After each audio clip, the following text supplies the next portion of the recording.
안녕하십니까, 김효석입니다. 시도해보긴 했어?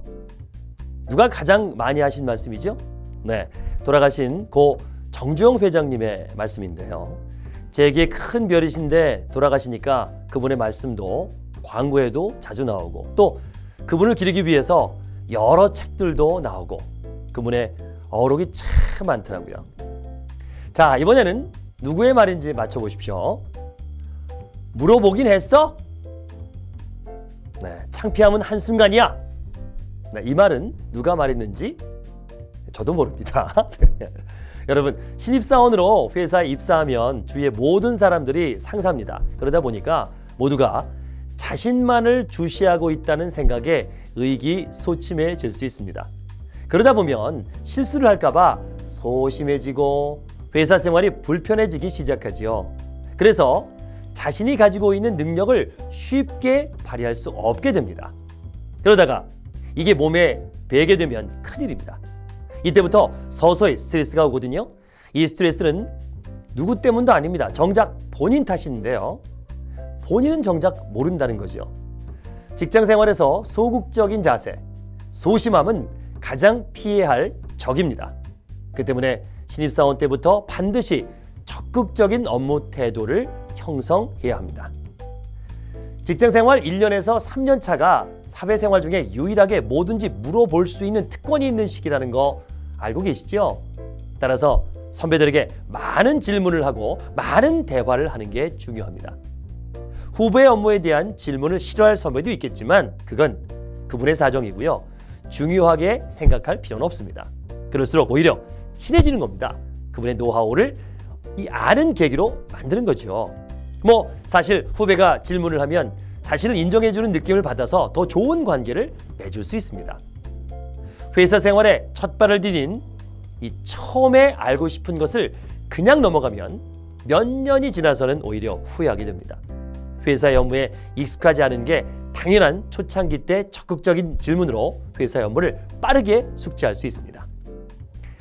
아무것도 모른다고 구박하는 것은 아닐까, 혹시 나를 우습게 보면 어쩌지? 라는 생각이 들어 것은 이 망설이게 되는 것 계기가 되는데요.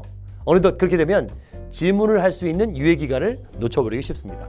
따라서 아무거나 물어볼 수 있는 특권이 있을 때 궁금한 모든 것에 대한 기본 정보를 질문을 통해서 알아두는 것이 좋습니다. 모르기 때문에 초짜고요. 초짜이기 때문에 물어볼 수 있는 거잖아요. 사회생활 적응 속도를 높이고 실수를 줄이기 위해서는 직장 선배나 상사에게 질문하는 것을 두려워하지 말아야 합니다. 확실히 알고 있지 않다면 질문하고 확인하는 것을 되풀이하십시오. 그리고 모릅니다, 가르쳐 주세요 라는 말을 입에 달고 다니세요. 그 질문에 대한 답을 숙지하고 점점 질문의 빈도가 잦아들면 여러분이 발전하고 있다는 증거가 될 겁니다. 명심하세요. 처음에는 얼마나 잘하느냐보다 얼마나 열심히 배우려고 하느냐가 상사에게 예쁨을 받는 기준이라는 걸요. 질문의 중요성은 두 번 말할 필요도 없지만 그렇다고 해서 아무 생각 없는 질문을 하라는 게 아닙니다. 업무를 지시한 사람의 생각에 대한 질문을 하라는 겁니다. 신입사원 때 질문을 많이 해야 되는 이유는요. 모르는 것이 부끄럽지 않은 당연한 때이기 때문이고요. 잘 모르는 업무를 혼자만의 생각에 빠져서 열심히 하다 보면 업무를 지시한 사람의 생각과 전혀 다른 방향으로 흘러가서 시간 낭비를 하게 되기 때문입니다. 그렇기 때문에 특히 업무 지시를 받았을 때는 반드시 내가 이해한 것이 맞는지 업무를 지시한 사람에게 역으로 질문을 해야 합니다. 좋은 상사는 후배의 질문을 귀찮아하지 않습니다. 오히려 물어보지 않고 제멋대로 일을 처리하다가 망치는 후배를 더 싫어합니다.